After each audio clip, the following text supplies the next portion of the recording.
Bueno, enseguida traslado a la mesa ese análisis que hacía Manuel, de que aquí los únicos que pagamos impuestos somos los que tenemos una nómina, los demás cada día tienen más mecanismos para pagar lo menos posible al fisco, pero se preguntarán si en Galicia hay mucha gente. Aventuraba algún indicio, Fran Espiñeira, de gente que está utilizando estas sociedades. Lógicamente, también las hay aquí. Uxía ha tocado una tecla para saber si se enteraba de qué pasa aquí en Galicia con esas empresas offshore. Pues vamos a seguir hablando de esos paraísos fiscales, pero vamos a tratar de traerlos aquí a Galicia, aunque es cierto que no es fácil encontrar porque no hay datos específicos. Para ponernos en situación, vamos a comenzar compartiendo uno de Intermón Oxfam. No habla de nuestra comunidad en particular, sino de España en general, pero es así de llamativo.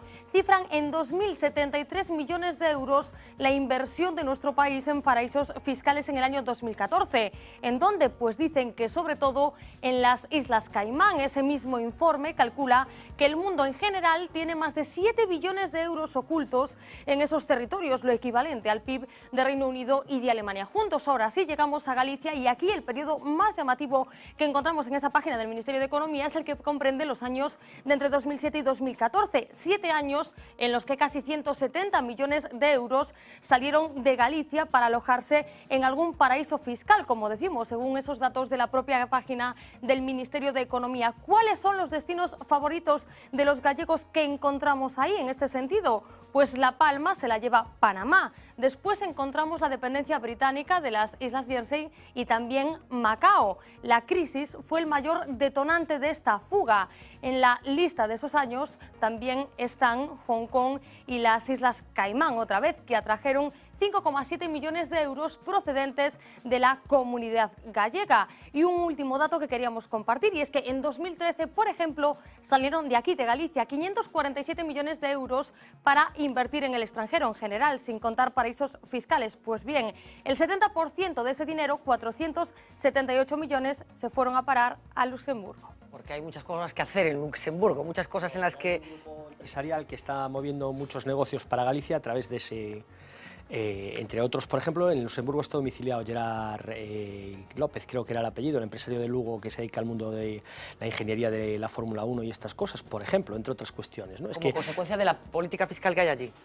No, porque es que la gente al final tiene que buscar la máxima rentabilidad también para sus inversiones. Es que aquí toda esa gente representa grupos de inversores y esa gente, si obviamente hay una legislación que le va a favorecer más, es que es del género bobo pensar que la gente quiere pagar voluntariamente sus impuestos. Es decir, o sea, es que por eso cuando muchas veces... Lo que pasa que al final se establecen dos... La gente tiene que pagar sus impuestos. Es que... Las empresas, no, es que... Eso tiene que pagar. Es decir, no digo que lo vaya a hacer y yo entiendo que intente evitar hacerlo. Es que al final parece que se establecen... No tiene que ser, no. El sistema tiene que buscar mecanismos para que se apliquen las leyes. No quiere decir que gente que quiera actuar fuera de las leyes intente escapar del sistema. Por eso cuando sistemáticamente decís que se van a subir los impuestos a las fortunas más altas, ocurre como en Francia, que lo hizo Hollande, que es un tío que es mucho más listo que todos nosotros, lo hizo y automáticamente todas las grandes fortunas de Francia emigraron a Bélgica, tú estás conforme con que tú pagues un 25% de impuestos y que una empresa con beneficios multimillonarios no pague lo que pagas tú. Lo que te estoy diciendo es que eso es del género bobo y estoy absolutamente en contra de que se nos grave a los que cobramos por una nómina. Por eso yo te digo que si yo pudiera... Pero ¿quién paga impuestos? Si los de las nóminas no pagan impuestos y los empresarios tampoco, ya me dirás. A ver, déjame escuchar a Julio. A ver. Aquí la postura de Fran Espiñeira, esa de coger y decir que bueno, que vamos a hacer un liberalismo extremo, que es la postura del liberalismo, y de Adam Smith es una postura falaz, en el sentido de que aquí se está produciendo un fallo de mercado, que es que los impuestos ¿para qué sirven? Pues para pagar los gastos públicos. Si resulta que las empresas que generan aquí el dinero, que deberían pagar impuestos para pagar los gastos públicos, se van a un paraíso fiscal y no pagan sus impuestos, llegará un momento en que los países occidentales no puedan seguir adelante para pagar los gastos públicos. Se produce en ese caso lo que llaman también los economistas clásicos un fallo de mercado, que legitima tanto la intervención del Estado como la regulación. Y la responsabilidad social corporativa, que es un poco el sentimiento de las empresas a decir, cuidado, a ver que estamos aquí destruyendo nuestro propio país, ¿no? que apela un poco al corazoncito, nos llega. Por lo tanto, tiene que surgir la regulación y debemos coger y sancionar. Lo que comentabas antes, se debe sancionar y se sanciona duramente, porque por ahí antes en el vídeo se hablaba de gente, decía allí pues la tía del rey ahí, decía algo así, bueno, yo no sé si tengo o no tengo desde hace muchos años. Bueno, pues que eso da igual, porque en España, que estamos ya cansados de este tipo de fraude fiscal asociado a paraísos fiscales o a llevarse el dinero fuera, hemos dicho que aquellas personas que tienen dinero fuera y que no lo declaran en la declaración de bienes en el extranjero, tendrán que coger y tributar como una ganancia de patrimonio, aunque lo hubieran obtenido hace 200 años, que eso no prescribe. Entonces, eso es una actitud muy radical, pero nos legitima porque es que estamos jugándonos el Estado de Derecho. Nos estamos jugando poder pagar los gastos sociales, pagar nuestras pensiones. Pero eso es muy bien. Una pincelada porque vamos a ir acabando. Estamos mezclando dos debates y que hay que diferenciar. Una cuestión es la competencia fiscal entre países, que existe. Yo puedo tener mi posición... Claro, pero estamos mezclándolos aquí. Es decir, una cuestión es que cada país tenga su capacidad de política fiscal y política impositiva y que haya... Para atraer empresas. No, y para actuar, para financiar el modelo que quiera, porque un país y unos ciudadanos pues, pueden creer, como en Estados Unidos, que a lo mejor no hay que tener un estado del bienestar tan grande y que lo haga el sector privado, y en otros países queremos que haya impuestos más grandes para tener sanidad pública. Esto es una libertad de los países, de los estados soberanos. Y dentro de ese estado, cada estado puede determinar la política fiscal e impositiva que quiere. Y dentro de esa... Yo puedo creer que es negativo. ¿Por qué? Porque el dumping fiscal o la competencia fiscal, en el momento en que tienes muchos países que compiten sin ningún estado, sin ninguna fiscalidad, sin ningún tipo de desarrollo, están permitiendo competencia. Pero eso es el modelo de globalización económica que existe y de globalización de las políticas económicas en el que vivimos. Que eso hay que asumirlo, podemos intentar cambiarlo. Pero hay un grado más allá, que es hablar de los paraísos fiscales, que basan su acción en fichas de negocio donde no hay negocio, de ocultar el secreto bancario, de intentar evadir fiscalidad que se hace en otros lugares, donde tú lo haces es donde tienes que pagar. Ese es el problema. Bueno, pero a veces se mezcla una cosa con la otra, porque Irlanda, que podía haber iniciado una política fiscal con un objetivo determinado, acaba convirtiéndose en lo otro. Bueno, pero dentro de toda la gravedad, con todo lo que pueda tener Luxemburgo, Irlanda no es comparable a lo que puede ocurrir en las Islas Caimán, es decir, la Unión Europea, con todos los déficits que haya. Y en esa situación, a mayores de todo esto, el problema que aquí estamos diciendo, no estoy diciendo que haya que penalizar el que haya una empresa nada más que haga fichas financieras. Eso no tiene por qué ser ilegal. La cuestión está el uso que eso le da y por tanto hay que luchar contra las cifras son muy llamativas. Dejadme que tenemos que ir poniendo un punto y seguido en esta historia. Simplemente algo que tiene que ver con Islandia. Seguro que lo habrán visto porque es sin duda la imagen de las últimas horas y puede ser, así lo pronostican en Islandia al menos, el epílogo político lo tengo por aquí apuntado, Sigmundur Gunnlaugsson, que es el nombre del primer ministro. Él accedía a conceder una entrevista al periódico The Guardian precisamente para hablar de este asunto que, por cierto, llevaba coleando ya tiempo en este país, en Islandia, y esto es lo que sucedió durante ese encuentro entre el periodista y el primer ministro islandés. Mr. Prime Minister, what can you tell me about a company called Vintris? Well, it's a... Hvaða eignir í félaginu? Ég meina, Við vitum það að Vintris var kröfuhafi og kröfuhafi í föllnu bönkunum. Já, þú ert að spyrja mig hluti sem ég ekki einu sem búin að kynna mér. Þú seldir þinn hlut í félaginu fyrir $1 2009. Þú ert að spyrja mig einhverju tóma vitleysu. Þú platar mig í viðtal á vörsluforsendum. Ég með undirskriftina hérna sekundu. Já. Viltu sjá hana? Já, ég meina, þetta bara... But with all respect, Mr. Prime Minister, it must be okay to ask those questions. Já, einmitt. Anna Sigurlaug komin. Allt verið gefið upp til skatt frá upphafi. Þannig að þið eru að gera eitthvað tortryggilegt sem ekki tortryggilegt. Vita félagið þínar í Indifence að þú hafir átt aflandsfélag sem var kröfuhafi? Hvaða atriði ertu að reyna að búa til þetta? Bueno, pues se imaginan el escándalo político que se ha montado en Islandia, teniendo en cuenta que se supone que el primer ministro y su mujer constituyeron esta empresa en el año 2008, coincidiendo con todo el cataclismo financiero que se vivió en este país. En estos momentos había en torno a 2.000 personas manifestándose delante del Parlamento islandés, pidiendo la dimisión del primer ministro, que de momento ha dicho que no piensa abandonar su cargo. Hay una consecuencia política, todas las encuestas hablan ya de que los beneficiados de toda esta tormenta va a ser el Partido Pirata, que, para que nos entendamos, es una especie de grupo asimilado a Podemos que acaba de surgir recientemente, coincidiendo también con ese alejamiento de la política convencional que se está viviendo también en este país, en el caso concreto de Islandia. ¿Alguna reflexión sobre esto antes de pasar a asuntos más domésticos? Non deixa ser un paradoxo que sexa o Partido Pirata o que se beneficie en todo isto. Unha cuestión breve era que apuntaba Manuel sobre cargar sobre as rendas do traballo, é lóxico que ademais, e sábese que esgota e fatiga a capacidade de consumo que que ten unha poboación, consecuentemente é prexudicial tamén para moitas desas multinacionais empresas. Eu volvo á cuestión da candidez que falabades antes. Evidentemente, un offshore en sí non é nada delictivo, sino como xestiona ese offshore, o capital que manexa e como chegou hasta aí. Pero tamén quero lembrar, e aquí hai economistas que me poden correxir se me equivoco, no seu momento, Theodore Roosevelt, do Partido Republicano, tomou políticas para tallar as tendencias monopolísticas en Estados Unidos contra monstruos como Carnegie, contra Rockefeller, contra JP Morgan, e conseguiu no finalmente. Eu creo que se poden tomar políticas en esa dirección, como por exemplo que haxa non a demanda a información que se poda recibir deses offshore, sino que xa directamente trasladada. Bueno, pues dejadme que pongamos un punto y seguido, vamos a tener ocasión de seguir hablando de este asunto, en este caso los papeles de Panamá, que efectivamente no son nada extraordinario, como bien advertía Gonzalo, sino que coincide con una filtración, fruto de una investigación que ha sido apoyada por un consorcio de medios de comunicación internacionales, como se ha venido contando en las últimas horas. El pasado sábado, por fin se confirmaba que Alberto Núñez Feijóo optara a un tercer mandato. Fueron semanas de pensárselo profundamente, incluso años contestando a la misma pregunta. Pablo Carballo ha estado pendiente de todo, incluso de analizar qué clase de Partido Popular, qué clase de PPDG ha creado Alberto Núñez Feijóo. Buenas noches. Sí, algunas de las claves. Bueno, tiene un reto por delante importante. 17 comunidades autónomas y una sola mayoría absoluta.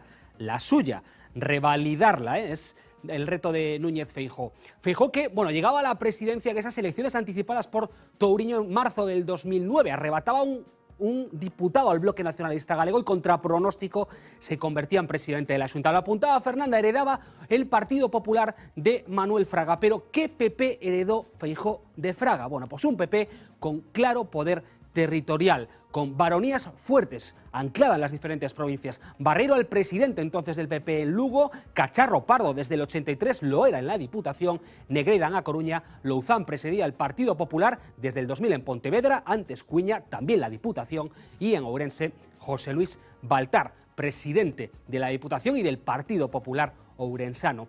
Con Núñez Feijóo se cambia el perfil del gobierno, de un gobierno con más cariz político, Manuel Fraga, a un gobierno meramente técnico, un perfil de gestor.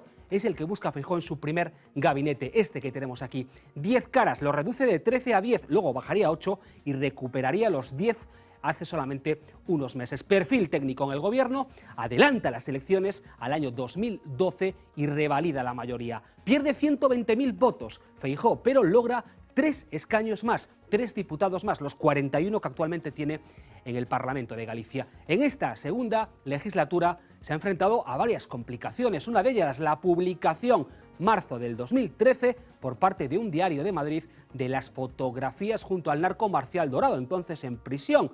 Fotografías hechas a mediados de la década de los 90. Feijóo se ve obligado a comparecer en la sede de su partido para dar explicaciones sobre aquellos viajes.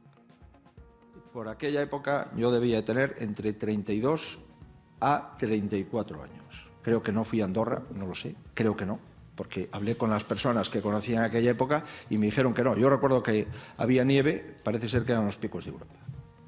Lamento cometer ese error, pero no, hace 18, 19 o 17 años no lo puedo asegurar. Sí que había nieve, eso se lo aseguro. Bueno, si con Fraga el poder de las baronías territoriales era claro, Feijóo invierte los términos. Como prueba, las últimas elecciones municipales, 3 de sus conselleiros acaban como candidatos en las ciudades. Agustín Hernández ya heredaba el PP de Santiago después de la crisis abierta en aquella ciudad, pero Jesús Vázquez se presenta en Ourense y Elena Muñoz, exconsellera de Hacienda, lo hacía en Vigo. Solo Vázquez en minoría gobierna a día de hoy. Es un cambio de tendencia respecto a Fraga. Bueno, se abre una crisis en sanidad, de la Consellería de Sanidad. Estamos hablando del mes de septiembre del pasado 2015. Movilizaciones en la ciudad de Vigo con decenas de miles de personas y Feijóo elude entonces en público respaldar a la titular de Sanidad. En el tema del traslado del Hospital Álvaro Cunqueiro, si respalda usted la gestión de la Consellera de Sanidade. A Consellera de Sanidade estableceu unha planificación e esa planificación se cumpliu no 70% de eso. Se digo que o traslado que plantexou a Consellera de Sanidade é un traslado que estaba co visto prace dos técnicos da Consellería e dos técnicos do hospital. E creo que o xerente do Hospital de Vigo está facendo un excelente traballo.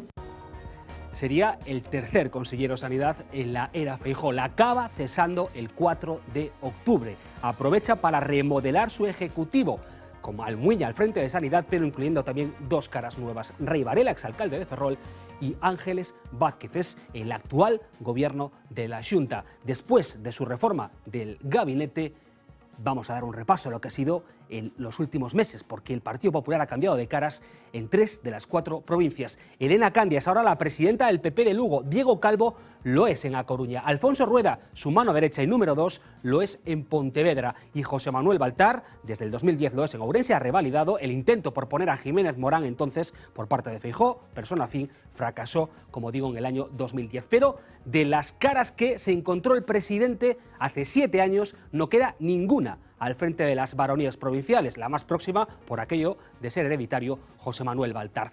Y a esto llegamos con una situación en la que Feijóo anuncia su candidatura tras jugar durante semanas a especular con su posible marcha a la empresa privada. Lo hace en el mismo sitio donde presentara su candidatura para ser sucesor de Manuel Fraga, en la capilla del Hotel Señora del Carmen, en Santiago de Compostela. A mesma ilusión que hai 10 anos, coa experiencia de todo este tempo, coa forza necesaria para dalo todo polo meu partido e polo meu país.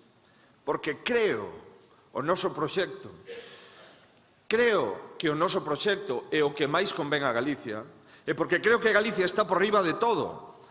E non son eu, senón que son as galegas e os galegos os que teñen que elexir. Por todo iso, presentarei a miña candidatura.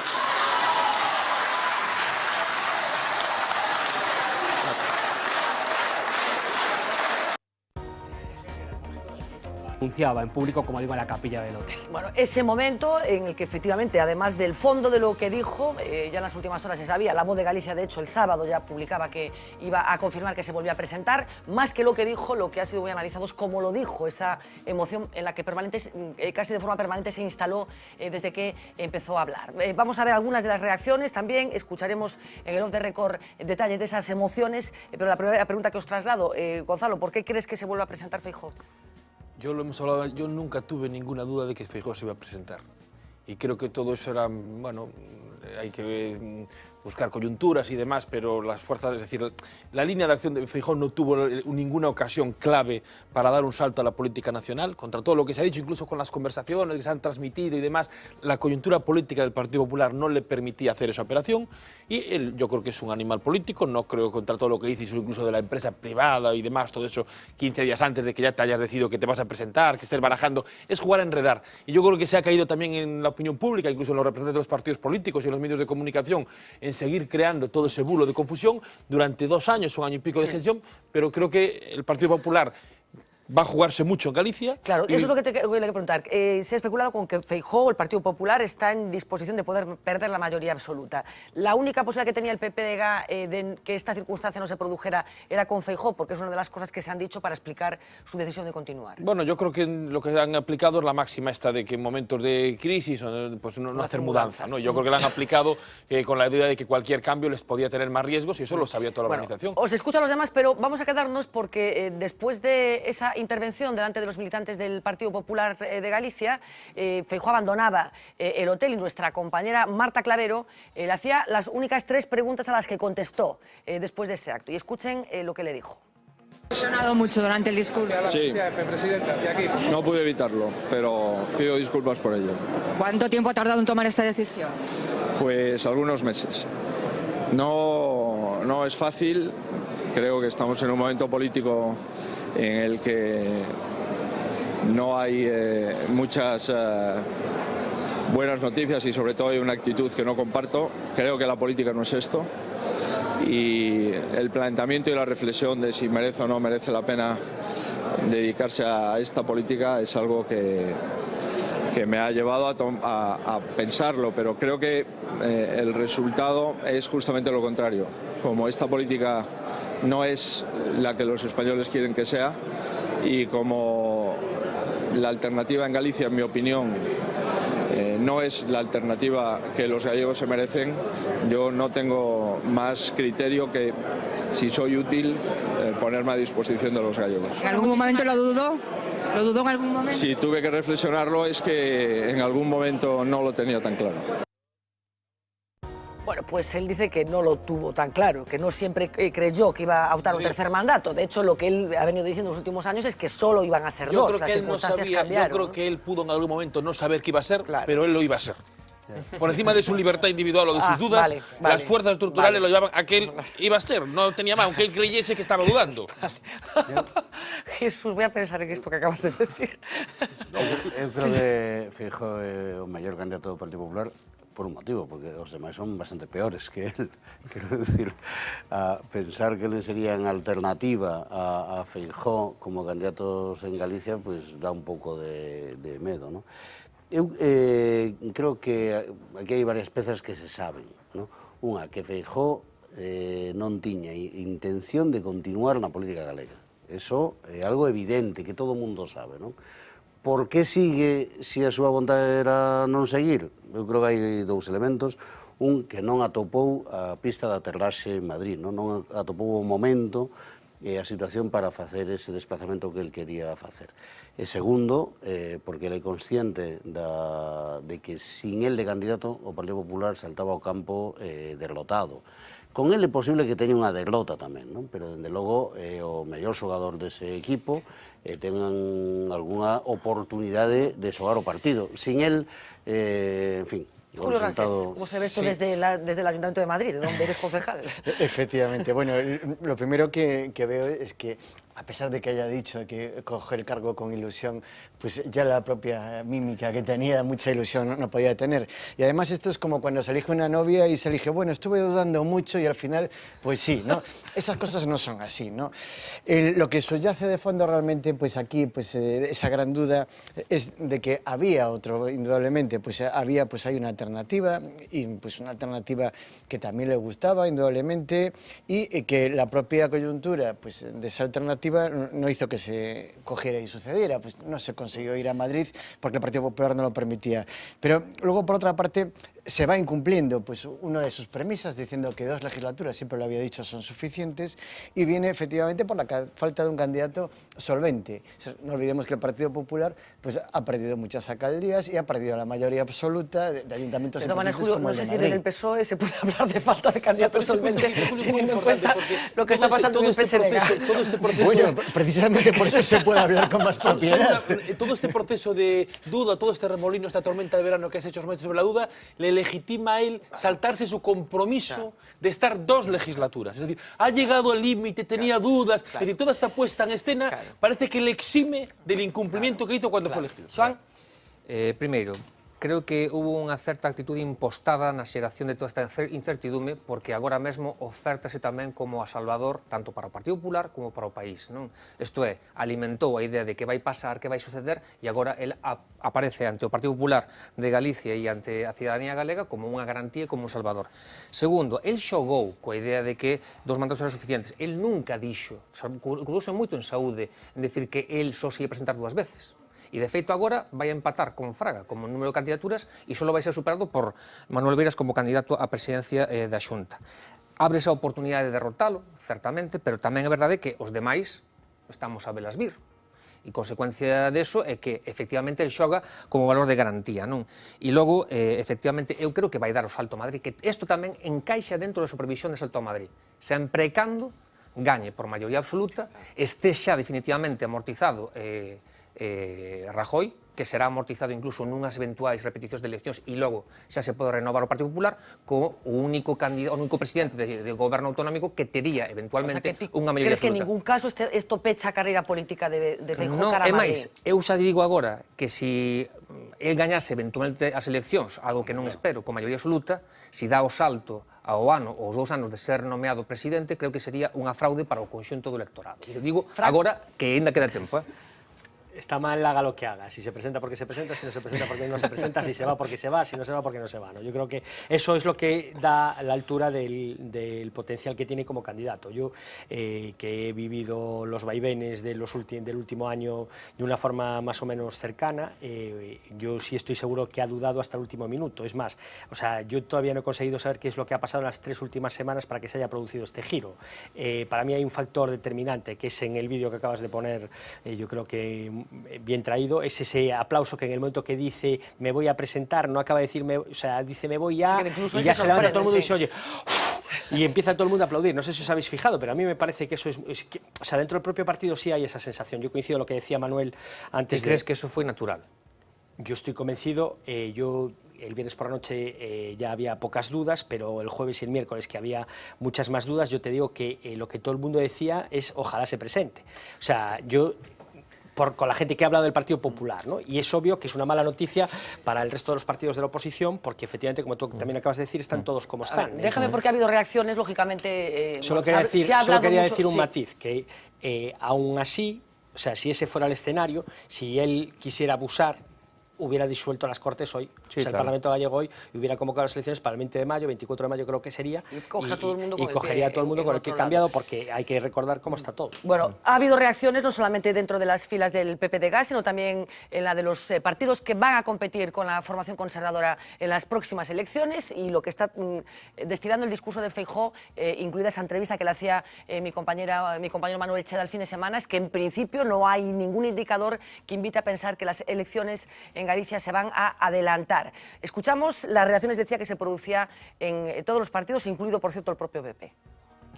El anuncio del presidente Feijóo es muy bueno para el partido, si me permiten, porque soy del partido, pero lo que es más importante es bueno para Galicia. Hai un xeral, unha satisfacción pola confirmación xa esperada por moitos de nós. Vou a contestar con un dito moi galego. A nós nos dá igual xan que a pericán. Porque en este caso estamos falando de que non hai un proxecto do Partido Popular para Galicia, polo tanto nos dá igual o señor Feijóo que calquer outro col calquer outro. A mensaxe que manda o Partido Popular é que está agotado, que non ten alternativa, que é o que mellor nos ten pasado, é dicir, que podamos competir ao grande. Queremos derrotar ao Partido Popular e queremos derrotar a Alberto Núñez Feijóo. Foi unha grande nova. Bueno, parece que todo el mundo le concede a Feijóo dotes de gran candidato, y está la emoción incluso con la que hablaba Yolanda Díaz de la presentación de Feijóo como candidato. Empieza el baile, empiezan las especulaciones, no solamente en el Partido Popular, que ya han terminado, sino en el resto de las formaciones. José Manuel Beiras concedía una entrevista este fin de semana a la Radio Galega. En principio decía que no veía verosímil que él se pueda presentar, pero en política puede pasar cualquier cosa.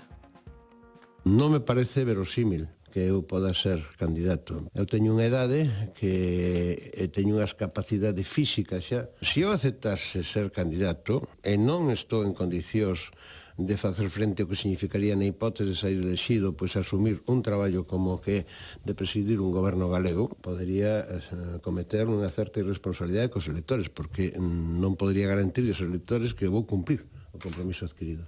Non é, por lo tanto, verosímil que sexa candidato. Pero eu nunca dou as cousas por certas, porque nos procesos sociais hai un elemento de aleatoriedade moi grande, non? Por lo tanto, pois, sería estúpido decir, non vou ser. Bueno, que puede serlo, Beiras seguiría en esa lista que antes apuntaba Xoán Bascuas, de ser el político que más veces ha optado a presidir la Xunta de Galicia. El propio Feijóo hablaba de Beiras, parece desear que se presente el portavoz de Anova. Dixen que probablemente Podemos fixera un esforzo por presentar a un candidato novo e renovado. Me preguntaron quen podría ser e eu dixen Xosé Manuel Beiras. Por lo tanto, non hai nada novo en ese plantexamento. Eu creo que lle gustaría ser o candidato de Podemos en Galicia e veremos se ao final o é ou non o é. Sobre que este candidato sexa o candidato da nova política, pois evidentemente cada un ten a súa propia opinión. O candidato de Podemos en Galicia, como dijo el presidente de la Xunta de Galicia, desde bueno, supongo que es hacer política eso, ¿no? Desde la Marea. ¿Qué se ha dicho sobre la candidatura de Beiras? Pues escuchamos a Fernán Bello e a Yolanda Díaz. Eu creo que Xosé Manuel Beiras é unha das figuras máis relevantes da política galega do século XX e do século XXI, e el podería ser, se el quere, e se as bases políticas, se os cidadáns queren, podería ser un excelente presidente da Xunta, sin dúbida. Que Beiras é un dos grandes deste país, que podemos dicir del, non? Por tanto, eu creo que, dende logo, o gallá, non? Contemos desa candidatura con persoas como Beiras, non? Bueno, reacciones que se han producido en las últimas horas. Tenemos un minuto prácticamente para despachar este asunto. Xoán, empiezo por ti. Hai a teoría de que al PP le interesa Beiras e a Beiras le interesa Claro, al PP. eu creo tamén que se retroalimentan e xa desde o minuto 1 xa lanzan esta idea. Por certo, unha única alusión que quero facer que me parece un pouco elegante esta identidade que acaba de lanzar Feijóo con Beiras e a nova política, non? Nunha clara alusión á súa idade. E, dende logo, eu fago a mesma pregunta que lle fixen ao Partido Popular. Se non era Feijóo, quen? E se non é Beiras, quen? Podes contestar esa segunda pregunta? No, é retórica. Nos dous casos é retórica. 20 segundos, Fran. Bueno, yo creo que es un reflejo de cómo está la situación. Efectivamente, lo que se va a buscar es la polarización del electorado y lo que dicen las encuestas es que el PP es el partido más votado y que la Marea está en condiciones, la Marea o lo que sea, está en condiciones de ser la segunda fuerza. Lo que discrepo es del tono de Feijóo, porque lo que dijo es que cada uno piense lo que quiera.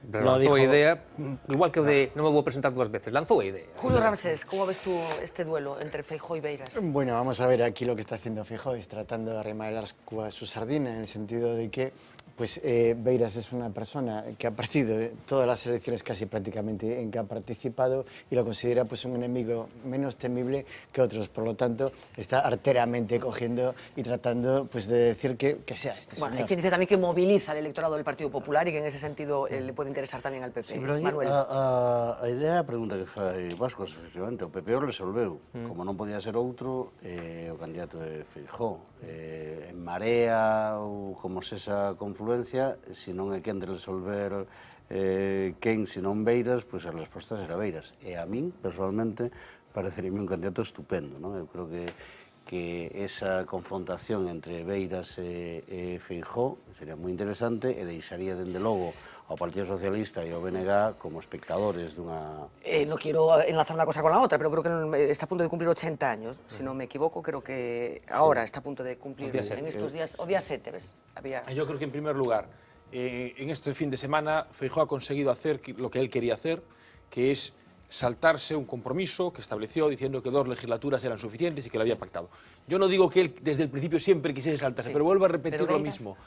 Hay ciertas fuerzas, inercias en la política, que en el momento en que Feijóo no aceptase eso sería una deserción para sus filas, de forma que esas fuerzas lo iban a llevar. En el caso de Beiras, por eso hago la analogía, el tema es un poco distinto, porque hay 2 componentes que yo creo que diferencian la cuestión. En primer lugar, en las mareas hay una diversidad mucho más difícil de gestionar en todos los sentidos que en el Partido Popular, es decir, que da arriba abajo. Y segundo, yo creo que José Manuel Beiras tiene un componente de elección o de decisión más complejo por su propia forma personal de ver la vida, la política y su etapa, que lo que puede tener Feijóo. Es decir, Feijóo es un general en un ejército y hay por encima y por debajo tiene tropa y hace lo que manda. Y Beiras tiene ese margen de maniobra que no sabe mucho uno lo que va a hacer. Y déjame solo una última pincelada. Pero 2 segundos. Tendremos que hablar largo y tendido sobre hasta qué punto a la izquierda le interesa una dicotomía Feijóo-Beiras o no. Y eso va a depender mucho también de lo que ocurra en el gobierno del Estado por las fuerzas electorales. Apunto la propuesta efectivamente para hablar de este asunto, pero ya rápidamente nos vamos a plato de informativos con Uxía Rodríguez. Puntuales, así han comenzado las deportaciones. El acuerdo con Turquía ha entrado en vigor y Europa no perdona. Más de 200 refugiados están ya en tierras turcas. Son la primera tanda a la que se unirán muchas más durante los próximos días. ¿Qué pasará con ellos? Es la gran incógnita. Escoltados por un policía y en ferry, así ha sido su despedida de suelo europeo. Todos los refugiados que se encuentran en las islas griegas van a ser obligados a marcharse. La mayoría de los devueltos este lunes eran de Pakistán y Bangladesh.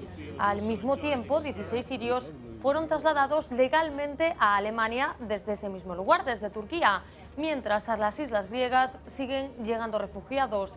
339 las 24 horas anteriores a que comenzaran estas deportaciones.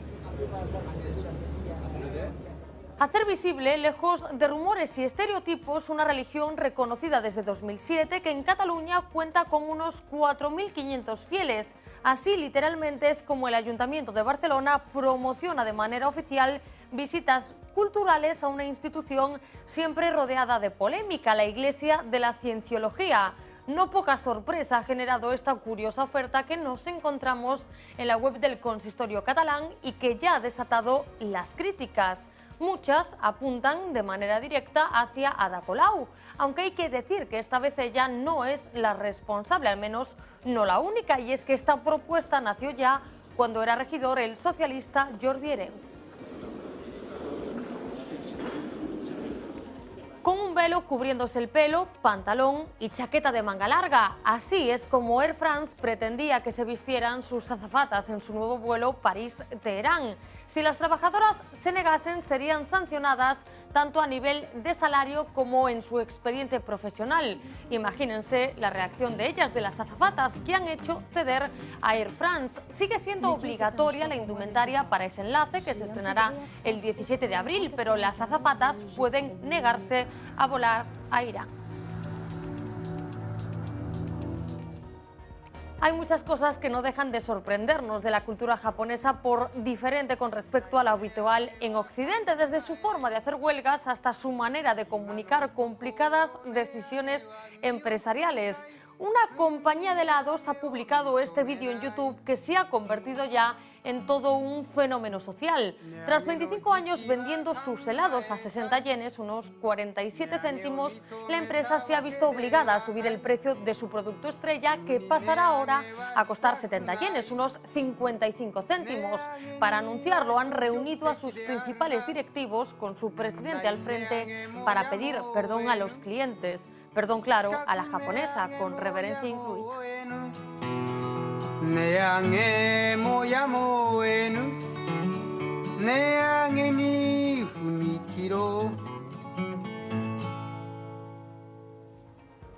Su ironía y desparpajo la convirtieron en una de las chicas Almodóvar más inolvidables.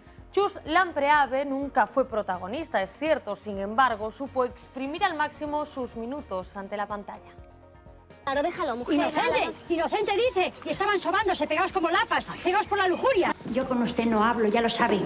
¡Viva Cristo Rey! ¡Que viva! ¡Que viva!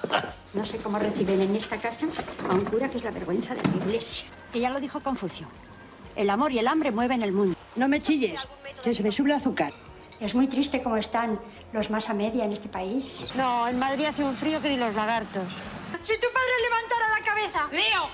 ¡Cállate! ¡Cara de ladilla! Con este repaso a sus citas más divertidas, despedimos a la que será para siempre una de las secundarias de lujo del cine español, ganadora del Goya, la mejor actriz de reparto por su papel en Belle Époque. Pedro Almodóvar contó con ella para 8 de sus proyectos. La intérprete madrileña ha fallecido a los 85 años.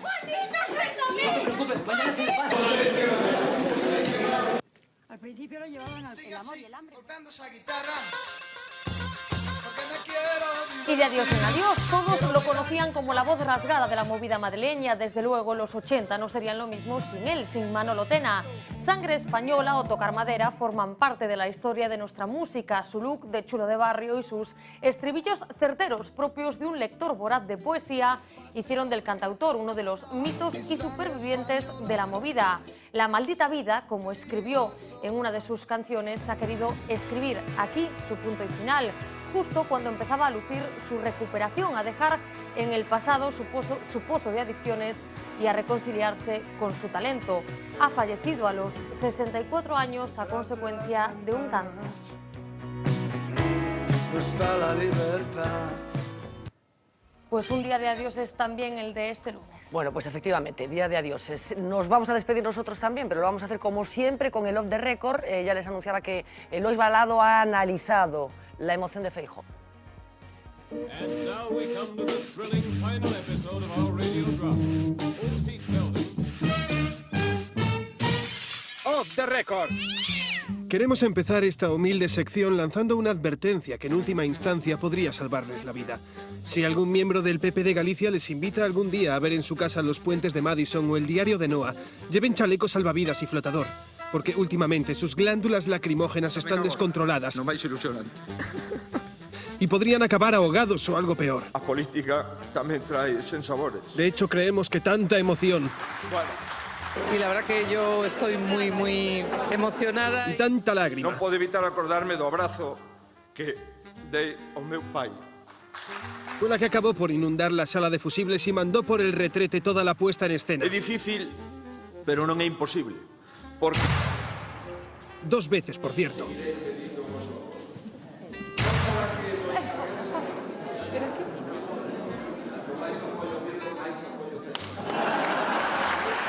E eso que todo era un poco confuso al principio, porque si en una boda no se puede ir de blanco para no eclipsar a la novia, en una rueda de prensa como esta, de tanta emoción, hombre, no pueden ir dos personas de jerseycito gris y camisa blanca, y una encima tanta ansia por generar tensión. Usted no sabe nada. No, vamos a dejar hablar al presidente. Nadie dice nada, nadie sabe nada, y lo peor, nos hacen el truco ese de sacar el móvil. Señor consejero, no nos engañe que seguro que no está hablando con nadie, ¿que sí? Sí, sí, sí. Que luego nos riñen y tal. Parece máis efectivo frivolizar cunha frase que tomarse as cousas en serio ou con rigor. Y que sí, que muchas cosas han pasado en tantos años. Hai algo máis de 10 anos, efectivamente, con bastantes menos canas das que teño. Ya te digo, vaya pelazo. Eu tamén fun xoven. Pero es que ante esto es imposible resistir y no gritar a los cuatro vientos que Feijóo tiene talento. Hola, buenas noches. Hola. ¿Cómo te llamas? Son Alberto Núñez Feijóo. ¿De dónde eres? De Galicia. ¿Qué vas a hacer? Nada que poida ter feito antes, nada que poda facer despois, será foi aquel rapaz que axudaba a súa avoa nos peares. ¡Off the record! En fin, las lágrimas de Feijóo. Señores, muchísimas gracias. Interesantísima e instructiva noche analizando paraísos, aunque sean fiscales. De verdad, muchas gracias. Regresamos mañana a partir de las 10. Estaremos en el transcurso del programa, por cierto, con Alfonso Rueda. Hasta entonces, sean felices.